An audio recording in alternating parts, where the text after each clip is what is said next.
Abonnez-vous sur votre chaîne YouTube DKR 221 et n'oubliez surtout pas de cliquer sur la cloche pour recevoir les notifications.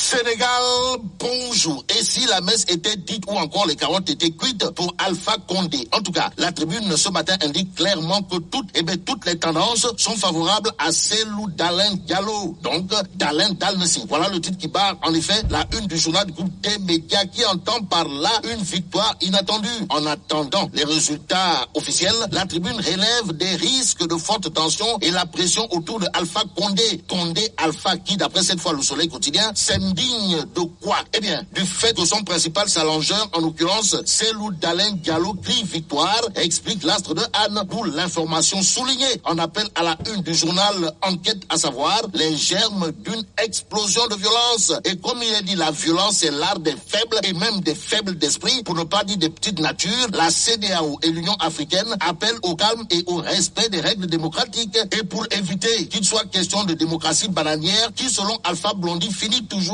par la guerre civile, l'As quotidien pointe du doigt la confusion en Guinée de l'heure. À l'heure actuelle, il est bel et bien question. Pour l'instant, dénombre un mort et des blessés. Blessés dans son amour propre, le hockey national, international, universel, mondial l'est, d'après le Témoin quotidien, à la une du journal piloté depuis une trentaine d'années par Mamadou Oumar Ndiaye, alias Grand Mon. Il s'agit bel et bien de la colère de Maître Wade suite au saccage de la permanence du PDS. Le patron incontesté et incontestable du PDS, en l'occurrence Gorgui National, a d'après le Témoin quotidien reçu un rapport circonstancié. Et là, ça sent le Neferembambam pour l'Aïwarde. Dans le Tchaya de Baragaï, si on en croit le Témoin quotidien, le journal Le Témoin en tout cas note la colère noire, pour ne pas dire colère d'Indien de Mamboy Wade contre monsieur le maire de Yumbel, qui recevra de la part du pape du Sopi une plainte, se plaindre de la situation qui prévaut chez les socialos. Voilà ce que semble faire Wolf Quotidien. À la une du journal du groupe Wolf Fadjri, il est écrit Parti socialiste, le démon de la division rôde. Pourquoi? Eh bien, Wolf Quotidien met à nu les velléités à peine voilée de Serigne Mbaye Thiam, qui serait aujourd'hui dans une dynamique de choc-qui fait et rêve final pour faire tomber Aminata Mbengue Ndiaye. S'agit-il d'un lambicolo en perspective ou d'un Berebouke Mbam en gestation? En tout cas, les gesticulations de Serigne Mbaye Thiam clouées au pilori dans Wolf Quotidien par un cadre du PS qui dira « Nous ne lui déroulerons pas le tapis rouge, alerte rouge au PS ». Voilà ce que relève ou semble relever Sud Quotidien, le journal au chapitre de la succession de feu Ousmane Tanor Dieng titre le PS face au PS. Sur cette drôle de guerre, pour ne pas dire de guerre drôle, il y a dans Sud Quotidien le docteur Maurice Ouyek-Dion, enseignant-chercheur en sciences politiques à l'UGB de Saint-Louis, qui dira si ce sont les égos qui sont mis en avant plutôt que les projets, le parti va vers des lendemains incertains. Certainement, l'enseignant-chercheur en sciences politiques accroché par Sud Quotidien n'exclut pas, alors là, pas du tout, des crochets entre Serigne Mbaye Thiam, Aminata Mbengue Ndiaye et Ali Ndoye de Dakar Plateau. Et ce ne sera pas sur un plateau en or que le PS sera servi à Serigne Mbaye Thiam au regard de ce que nous livrent les Échos, le journal de révéler en tout cas que Serigne Mbaye Thiam met le PS sens dessous avec son idée de candidature au poste de secrétaire général.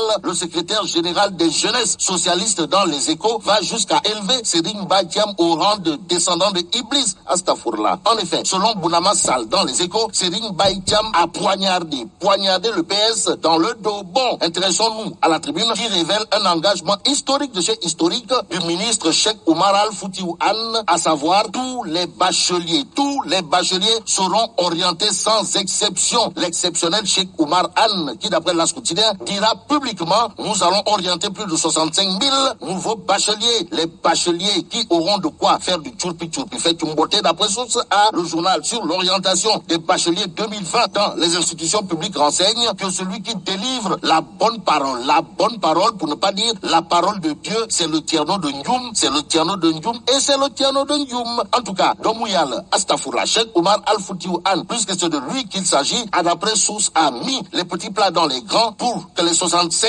000 nouveaux bacheliers soient orientés dans les établissements d'enseignement supérieur public. Et ce qu'a dit publiquement monsieur le Tierno de Ndioum, son excellence Cheikh Oumar Al Foutiou Anne, est à lire dans Vox Populi, à savoir tous les nouveaux bacheliers qui en feront la demande seront orientés. Et comme il est dit Kongol Kondiam, retenons tout simplement le titre qui barre la une de l'évidence, à savoir orientation, tout sera nice, cool, fine. En attendant, passons à source à qui titre, ambition pour la mairie de Grand Yoff, querelle au sein de l'APR, sortie de Alioune de Borousso et troisième mandat, Cheikh Baroum Sangan. En tout cas, Cheikh Baroum d'indiquer, il faut condamner fermement la sortie du député et espérer, bien entendu, qu'il va s'excuser. Que retenir sur d'autres propos de Cheikh Baroum aujourd'hui Sangan dans source A? Sinon, quand arrivera le moment de parler d'une troisième candidature ou pas, sans aucune faiblesse,